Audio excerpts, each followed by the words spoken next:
उन्हाळी भाजीपाला लागवड कोणती पिके लावावीत? नमस्कार शेतकरी मित्रांनो, आपल्या सर्वांचे स्वागत आहे. आपल्या शेती मार्गदर्शन चॅनेलवर आज आपण एक अत्यंत महत्त्वाचा विषय पाहणार आहोत. उन्हाळी भाजीपाला लागवड. उन्हाळ्यात कोणती पिके लावावीत आणि त्यातून चांगला नफा कसा मिळवावा?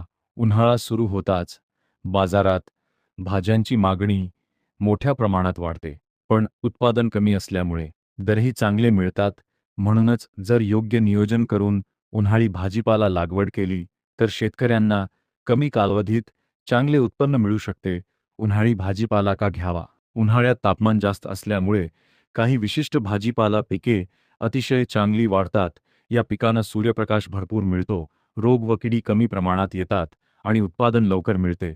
तसेच उन्हाळी भाज्यांना बाजारात जास्त दर मिळतो, म्हणून नफा वाढण्याची शक्यता जास्त असते. उन्हाळ्यात लावावयाची प्रमुख भाजीपाला पिके. भेंडी उन्हाळ्यासाठी सर्वात लोकप्रिय भाजीपाला म्हणजे भेंडी. भेंडीचे पीक उष्ण वातावरणात खूप चांगले वाढते. पेरणीनंतर अवघ्या 45 ते 50 दिवसांत उत्पादन सुरू होते.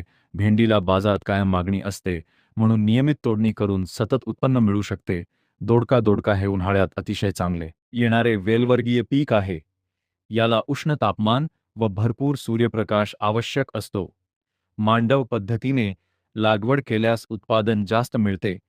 दोडक्याला शहरांमध्ये मोठी मागणी असते, म्हणून बाजारभाव चांगला मिळतो. काकडी. उन्हाळ्यात थंडावा देणारी भाजी म्हणजे काकडी. काकडीची वाढ उष्ण वातावरणात वेगाने होते.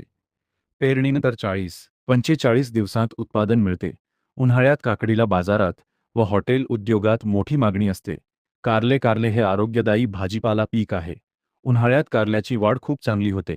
मांडव पद्धतीने लागवड केल्यास भरपूर फळधारणा होते. कारल्याला औषधी गुणधर्म असल्यामुळे बाजारात कायम चांगला दर मिळतो. दुधी भोपळा. दुधी भोपळा हे उन्हाळ्यातील महत्त्वाचे वेलवर्गीय पीक आहे. याची वाढ उष्ण हवामानात उत्तम होते. फळे मोठी व वजनदार मिळतात. दुधी भोपळ्याला बाजारात मोठी मागणी असते आणि उत्पादनही जास्त मिळते. लागवडीसाठी महत्त्वाचे नियोजन. उन्हाळी भाजीपाला लागवडीपूर्वी काही गोष्टी लक्षात ठेवणे आवश्यक आहे.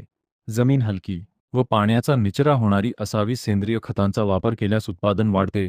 ठिबक सिंचन पद्धतीचा वापर केल्यास पाणी बचत होते आणि वाढ चांगली होते. तसेच मल्चिंग केल्यास मातीतील ओलावा टिकतो आणि तण नियंत्रण होते. उन्हाळ्यात पाण्याचे व्यवस्थापन. उन्हाळ्यात तापमान जास्त असल्यामुळे पिकांना पाण्याची गरज जास्त असते, म्हणून सकाळी लवकर किंवा संध्याकाळी पाणी द्यावे. ठिबक सिंचन सर्वात योग्य ठरते. पाण्याची कमतरता झाली तर फळधारणा कमी होते आणि उत्पादन घटते. बाजारपेठ व नफा. उन्हाळ्यात भाज्यांची मागणी जास्त असल्यामुळे दर इतर हंगामापेक्षा चांगले मिळतात. जर शेतकरी थेट बाजारात विक्री करत असेल किंवा भाजी मंडई, हॉटेल, सुपरमार्केटला पुरवठा करत असेल तर नफा आणखी वाढू शकतो.